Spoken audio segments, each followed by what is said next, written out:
High friends, good morning. आज हामी बिहान बिहान ब्रेकफास्ट खान आँटेको। यो ब्रेकफास्ट चाहिँ केसाको दिदीले बनाउनु भएको होइन। अनि म चाहिँ आफ्नो होम टाउनमा छु, नेपालमा। 1 महिना भइसक्यो। अनि के बनाउनु भएको रहेछ हेरौँ है। वाउ, एभोकाडोमा एग अनि ब्रेड। अनि यो चाहिँ हाम्रो लागि कफी। अनि यहाँ बहिनीको लागि चाहिँ फेरि दुध छ। ल अब यो खाएर म डाइरेक्ट तपाईहरुलाई आज दिदीको होम टुर देखाउँछु। दिदीको घर कस्तो छ, कुन ठाउँमा बस्नुहुन्छ, त्यो सबको बारेमा देखाउँछु। Bye bye. Hi guys, so ये है मेरी केसाङ दीदी का घर। 1 स्टोरी बिल्डिङ हो। अनि यहाँ ठिक्क घरको बाहिर चाहिँ पपायाको रुख छ। पपायाहरू धेरै फलिरहेको छ। यो चाहिँ 7 दुरको जग्गामा घर बनाउनु भएको। अनि घरको अगाडि चाहिँ यस्तो गेट छ, कस्तो दामी खालको गेट। त्यो चिन्ह चाहिँ अब लिम्बूहरूको लागि सिलामसाकमा भन्छ। अनि अलिकति नजर नलागोस् भन्ने टाइपमा चाहिँ त्यो सबैले आफ्नो गेटमा लगाउँछ। अनि यतातिर यस्तो छ घरहरू।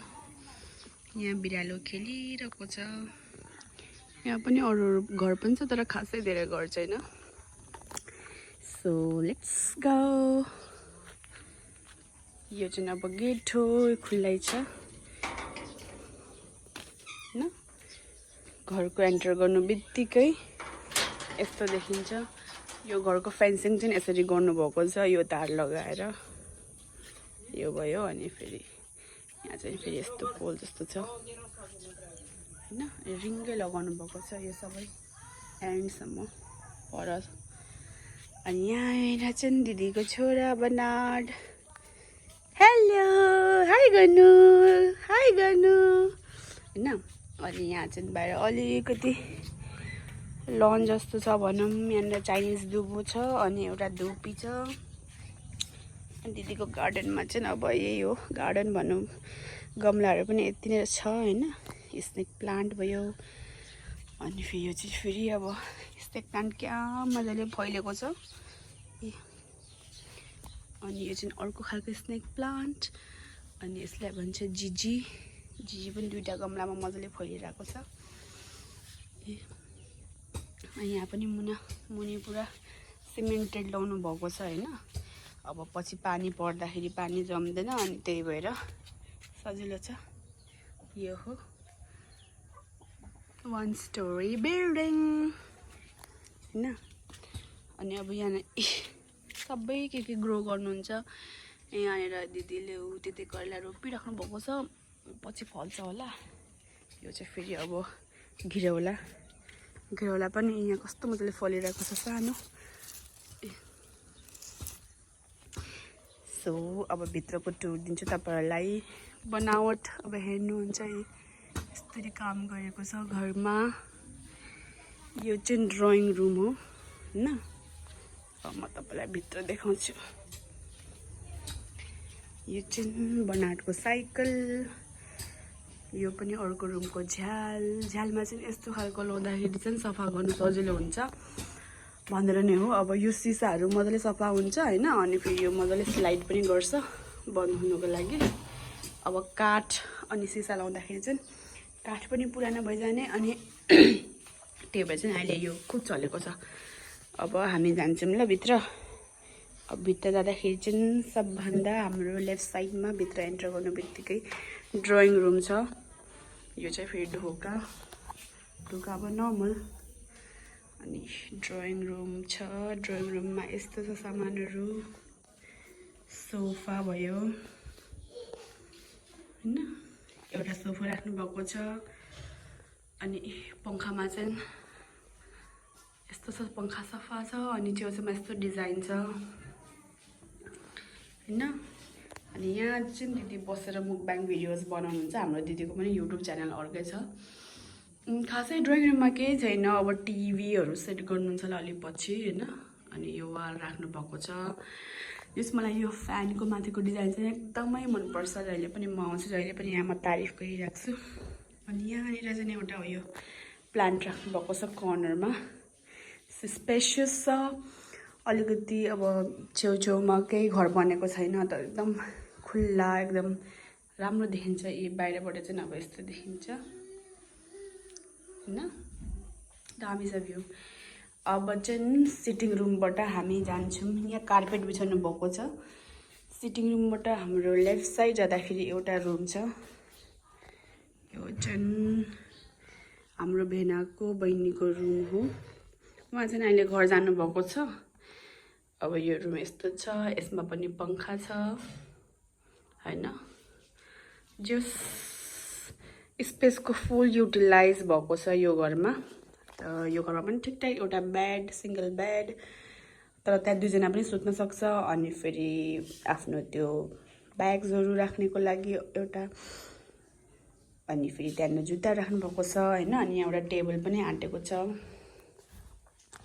अनि फेरि जस्ट राइट साइडमा एउटा ठुलो रुम छ यसमा चाहिँ डबल बेड राख्नु भएको छ हैन अनि दुईटा झ्याल छ यसमा अनि फेरि एउटा दराज छ हैन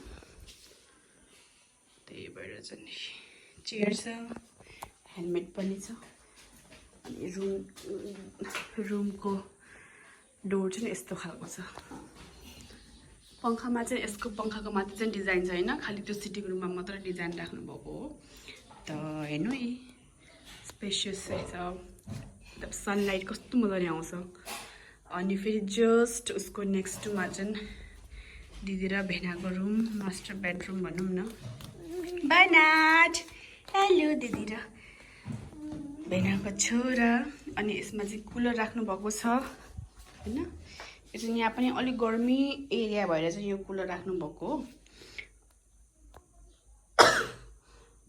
यो चाहिँ बेडरुम भयो यहाँ पनि एउटा अलमारी छ अनि पर्दा हैन यहाँ सामानहरु राख्नु भएको छ अनि यो सोकेस भयो यसमा त बुकहरु पनि छ बनाटको जुत्ताहरु पनि छ बुक र जुत्ता साथमा नराख्नु पर्ने हो तर फेरि अब सानो बच्चा भनेर चाहिँ उसको चाहिँ जुत्ता त्यहाँ राखेको बेबीको पोस्टर्सहरु अनि यहाँ माथि पनि पंखामा पनि डिजाइन छैन तर ठिकै हो लाइट अफ गरिदिएको किन लाइट खर्च गराउनु भनेर हैन सो गाइस यो हो हैन त बेडरुममा कस्तो मजाले सनलाइट आएको छ सो राम्रो नै हो अनि अब फेरि जस्ट बेडरुमबाट हामी बढ्दाखेरि चाहिँ अगाडि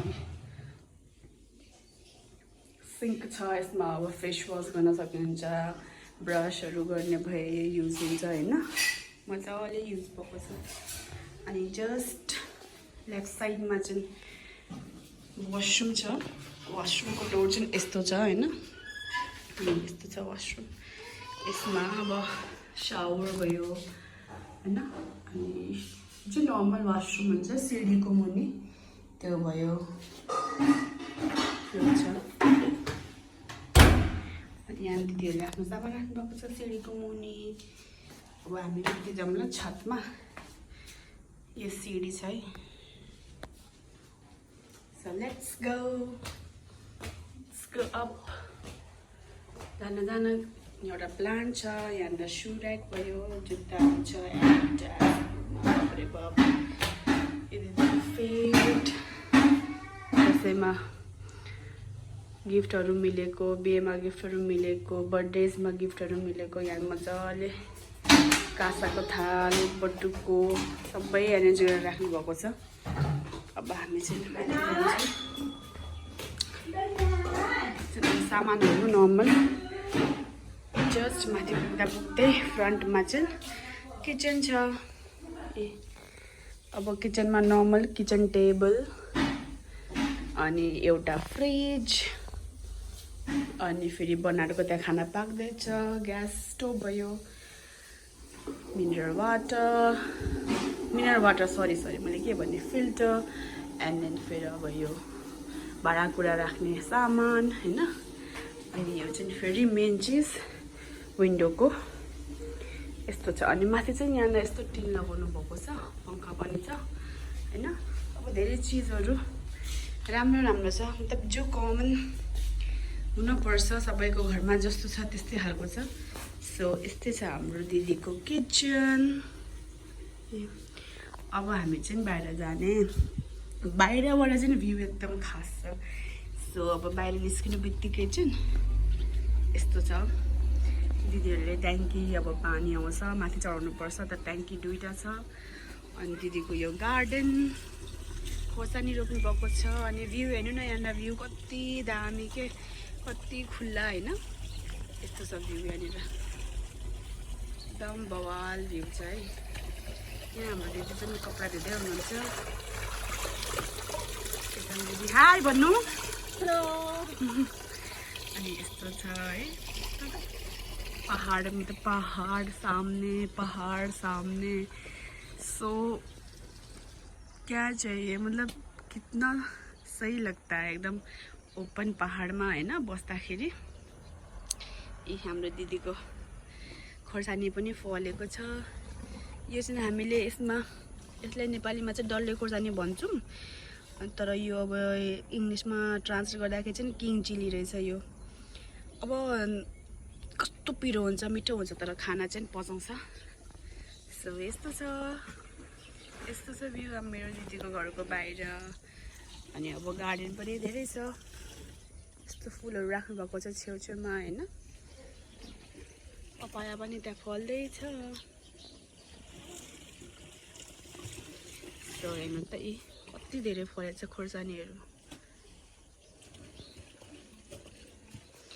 डल्ले खोर्सानी हैन अनि फेरि यो भयो मखमली फुल पनि फुलेको छ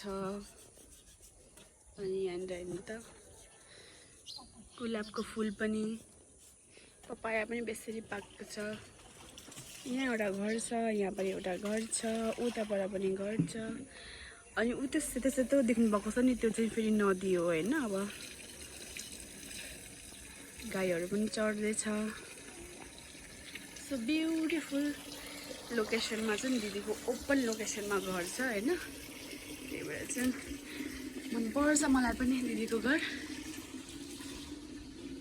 सो यहाँ दिदीको गार्डन छ हैन अब गार्डनको टुर म किसी दिन गरौँला त्यहाँ पनि अब पपाया रोप्नु भएको छ पपाया भिन्डी भयो हैन अनि फेरि सयपत्रीको फुल एन्ड देन बस यो हो अनि अझै एउटा कुरा तपाईलाई मेरो माइली छामाको घर चाहिँ माइली आन्टीको घर चाहिँ यो हो हैन देखिरहेको छ हिजो प्रोग्राम थियो यहाँ देखिरहेको छ नि यो हो अनि यहाँ जो तपाईहरुले पोल जस्तो देख्नु भएको त्यो चाहिँ ड्र्यागन फ्रुट हो यो चाहिँ हो मेरो बीचको आन्टीको घर